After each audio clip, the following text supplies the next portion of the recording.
Today is a Friday, July 11, 2025. US and Russian diplomats explore new Ukraine peace path at ASEAN meeting amid broader global tensions. US and Russian top diplomats discuss Ukraine at ASEAN summit, seek new approach to peace amid global strains. Kuala Lumpur. The United States and Russia held a fresh round of direct talks on the war in Ukraine during the ASEAN foreign ministers meeting in Malaysia, with both sides suggesting cautious optimism about continuing dialogue despite deep divisions. On Friday, Russian Foreign Minister Sergey Lavrov met again with U.S. Secretary of State Marco Rubio, following an earlier 50-minute discussion the day before. The focus of their talks was the ongoing war in Ukraine and potential paths toward a negotiated settlement. While specifics of Friday's meeting were not immediately disclosed, Rubio hinted on Thursday that the two sides explored a new and different approach to advancing peace efforts in Ukraine. "I wouldn't characterize it as something that guarantees peace," Rubio told reporters. "But it's a concept that I'll take back to the president."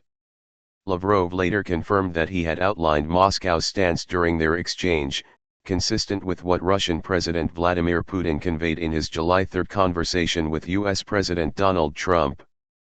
According to a statement from Russia's foreign ministry, the two diplomats engaged in a substantive and frank exchange not just on Ukraine, but also on Iran, Syria, and broader global challenges. The meeting comes at a time when US-Russia relations are highly strained but not entirely frozen. Russian Deputy Foreign Minister Sergey downplayed fears that bilateral relations are deteriorating, saying Moscow still sees a positive trend, despite what he called Washington's zigzag policy. "We don't dramatize over this," Ryabkov told Russian media, noting that another round of talks between Washington and Moscow could happen before the end of summer. Rubio echoed this cautious optimism. "We are talking, and that is a start," he said. "But much depends on what comes next." US-China engagement on the sidelines. Rubio also used his first official trip to Asia as Secretary of State to meet Chinese Foreign Minister Wang Yi in Kuala Lumpur, their first in-person encounter. Describing the talks as very constructive, Rubio acknowledged persistent disagreements but stressed the need to keep communication open. He hinted at a highly probable meeting between Trump and Chinese President Xi Jinping, though no date was set. China's foreign ministry said both sides agreed to manage differences and expand cooperation. Wang urged the U.S. to adopt an objective, rational and pragmatic approach toward China to foster peaceful coexistence. Broader context: trade tensions and ASEAN's role. The ASEAN summit, which also included representatives from Japan, Russia, China, Australia, India, and the European Union, unfolded against the backdrop of rising US-China trade tensions and Washington's planned tariffs.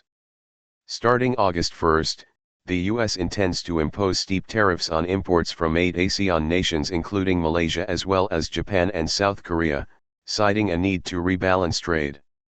Critics warn that such measures could undermine the very alliances the U.S. seeks to strengthen in the Asia-Pacific.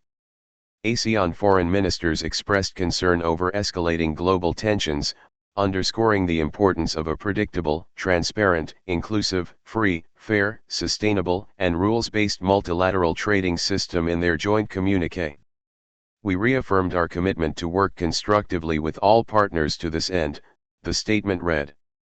These high-level diplomatic engagements at the ASEAN meeting signal both the challenges and the necessity of dialogue amid mounting global crises, from the war in Ukraine and Middle East tensions to trade disputes and regional security in Asia. As Rubio noted, "We are talking and that's a start. Now it's up to everyone to see what comes next." Thanks for watching and subscribing to the channel.